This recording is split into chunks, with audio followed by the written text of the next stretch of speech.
বানানো যায়। আমি সবসময় এভাবেই বানিয়ে থাকি। তো এখানে হচ্ছে যে আমি মাংস নিয়েছি, একদম সলিড পিস নিয়েছি।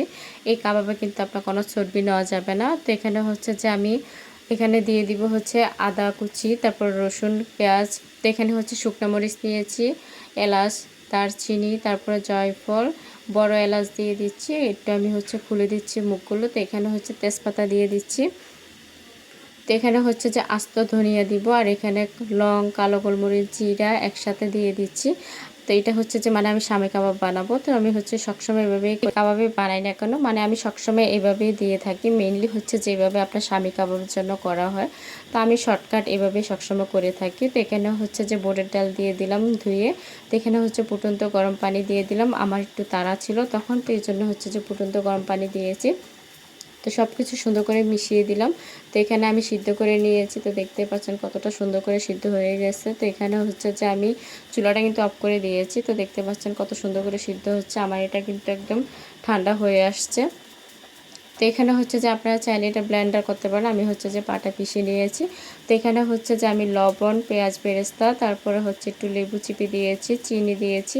আর আপনারা যদি সম্ভব হয় তাহলে আপনারা ব্লেন্ডার করার সময় পুদিনা পাতাটা দিয়ে দিবেন। অবশ্যই কিন্তু এখানে পুদিনা পাতাটা দিতেই হবে।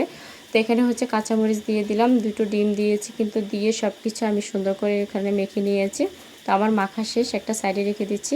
তো মেনলি যেটা করা হয় স্বামী কাবাবের জন্য, এখানে একটা পুর দেওয়া হয়, কিন্তু এটা কিন্তু অপশনাল, কিন্তু এটা কিন্তু দেওয়াই হয়, দিলে কিন্তু খেতে ভালো লাগে। তো এখানে পেঁয়াজ বেরেস্তা, কিশমিশ, একটু লেবু চিপে দিয়েছি, লবণ, তারপরে চিনি, কাঁচামরিচ একসাথে মিশিয়ে নিয়েছি। একটু লেবুর রস অবশ্যই দিবেন এখানে।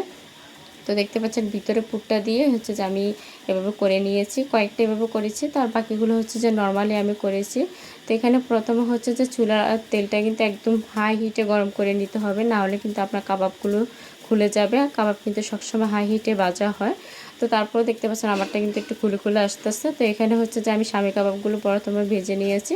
তারপরে হচ্ছে যে আপনি যে নর্মাল কাবাব বানিয়েছিলাম, তো এটা হচ্ছে যে আমি কিছুটা ডিমে চুবিয়েছি। এটা কিন্তু এভাবে নর্মালি ভাজা যায়, কিন্তু হচ্ছে আমি এখানে ডিমে চুবিয়েছি। তো আপনারা এখানে আপনাদের ইচ্ছা মতো ভেজে নিতে পারেন, ডিম দিয়েও ভাজতে পারেন, ডিম ছাড়াও কিন্তু ভাজতে পারেন। তো আরেকটা কথা হচ্ছে, এটা আমি কিন্তু সব মশলাগুলো সহ একসাথে কিন্তু বেটেছি। এখানে কিন্তু কোনো মশলা ফেলে দেওয়া যাবে না। তো আমার আরও কিছু ক্লিপ ছিল, আসলে আমি আরও সুন্দর করে হয়তো দেখাতে পারতাম। তো আশা করি আজকের রেসিপিটা ভালো লেগেছে। আল্লাহ হাফিজ।